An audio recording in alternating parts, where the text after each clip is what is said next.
Então, o Brasil tem o maior potencial planetário para trabalhar nessa nova economia, que é essa economia circular, que é a economia que não destrói o ambiente, que é uma economia onde tudo é calculado segundo a continuidade da natureza.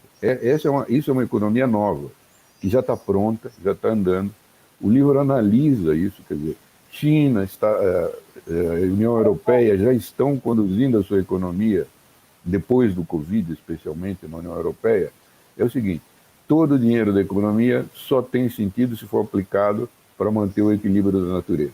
Então, eles estão aplicando 2 trilhões de dólares. A companhia aérea quer dinheiro para sair da Covid? Pois não.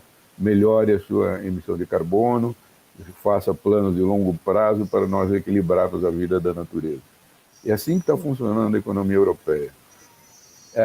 Eu acho que O dinheiro dos mercados está assim. Quer dizer, então, o mercado financeiro, dinheiro ESG, dinheiro que só pode ser aplicado em coisas naturais.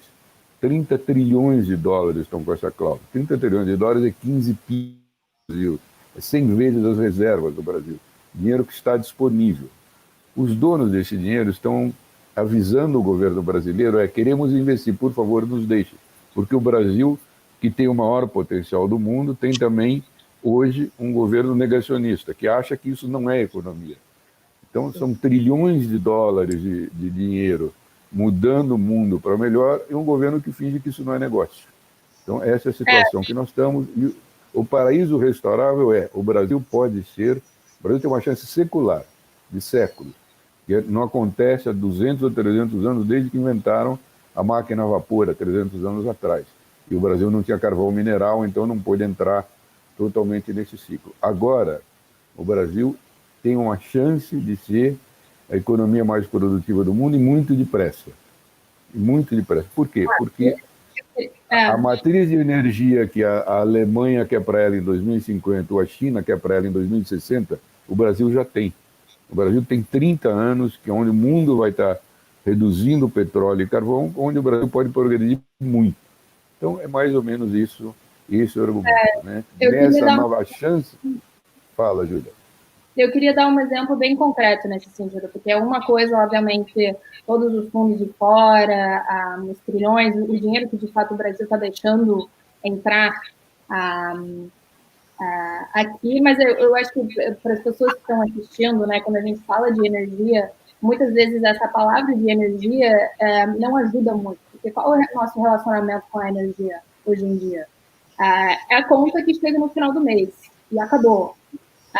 E uma das coisas que a gente trata no livro é um pouco essa reflexão de, por uma coisa tão importante, né, que não é só a luz em casa, mas também a comida que chega no prato, etc., como é que a gente vai se relacionar com esse conceito de energia? E tem alguns exemplos muito concretos que eu queria trazer. Então, por exemplo, a gente fala da Alemanha, de um vilarejo muito pequenininho, da parte no estado de Brandenburg, na Alemanha Oriental, um estado que sofria 30% de desemprego.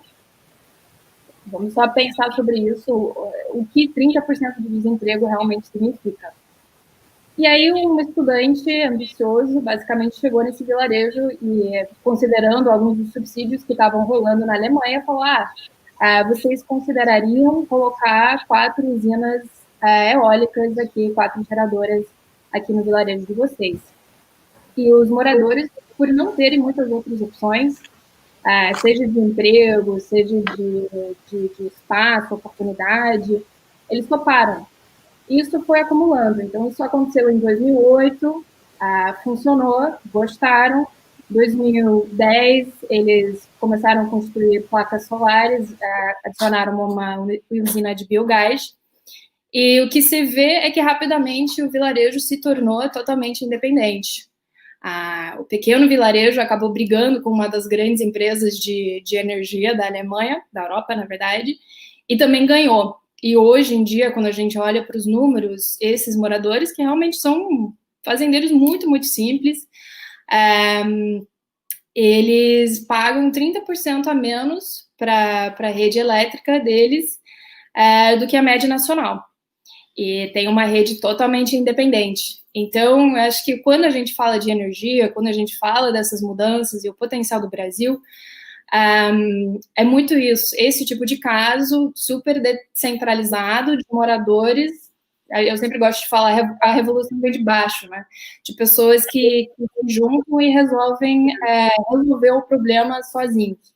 Eduardo, eu queria colocar um ponto, porque eu acho assim que a gente está falando, a gente já foi bastante questionado assim, então é um livro sobre utopia, sobre um futuro, sabe? A gente está vivendo um momento de pandemia, de crise política, crise econômica, sabe? De uma efervescência, uma ebulição tão grande, e a gente traz um livro falando de paraíso, né? De um paraíso restaurável, falando de uma perspectiva econômica possível e positiva. Então, eu queria destacar um ponto, assim, né, tipo, que eu acho que depois, quando você mergulhar a fundo, e todo mundo que puder ler esse livro, vai ver, assim, tanto as histórias, a primeira parte, que é uma parte mais mítica, que a gente pega história, fala da visão do feminino, da natureza enquanto essa fonte inesgotável de recurso, né, e que tanto passa por Adam Smith ou Karl Marx, né? Mas chega um momento a gente fala desses gráficos aí, né? Desse mundo possível, das ESGs, da energia limpa, né? Da economia de baixo carbono.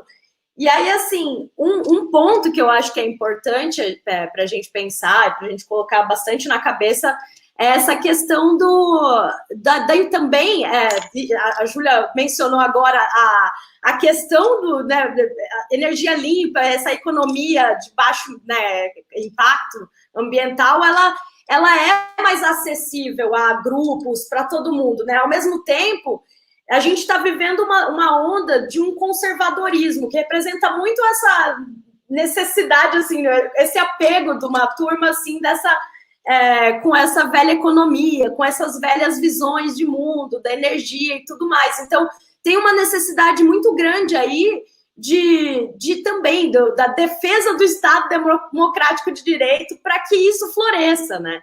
Então, quando a Júlia fala aí enfim, da Alemanha, da União Europeia e tudo mais, a gente lembra muito, né, que eles estão com metas, né? Então, é um Brasil possível, a gente tem tudo para conseguir ser essa economia, essa potência por conta do que produz a natureza, mas é preciso proteger o Estado democrático de direito, porque a gente precisa conservar as instituições, a gente precisa ver o dinheiro do Ministério do Meio Ambiente ser aplicado, a gente precisa conservar as comunidades, né, tipo, ancestrais, indígenas, né, as comunidades ribeirinhas. Então, a gente está narrando para além da utopia, ou para além da vontade de um Brasil possível, para além de uma visão de futuro que não é nem possível, é uma visão que está rolando agora dessa economia. A gente está falando da necessidade da gente olhar para os agentes, né, que fazem isso, para cada um, para as comunidades, para os grupos, para tudo, para as iniciativas privadas, enfim, é um grande diálogo, eu acho.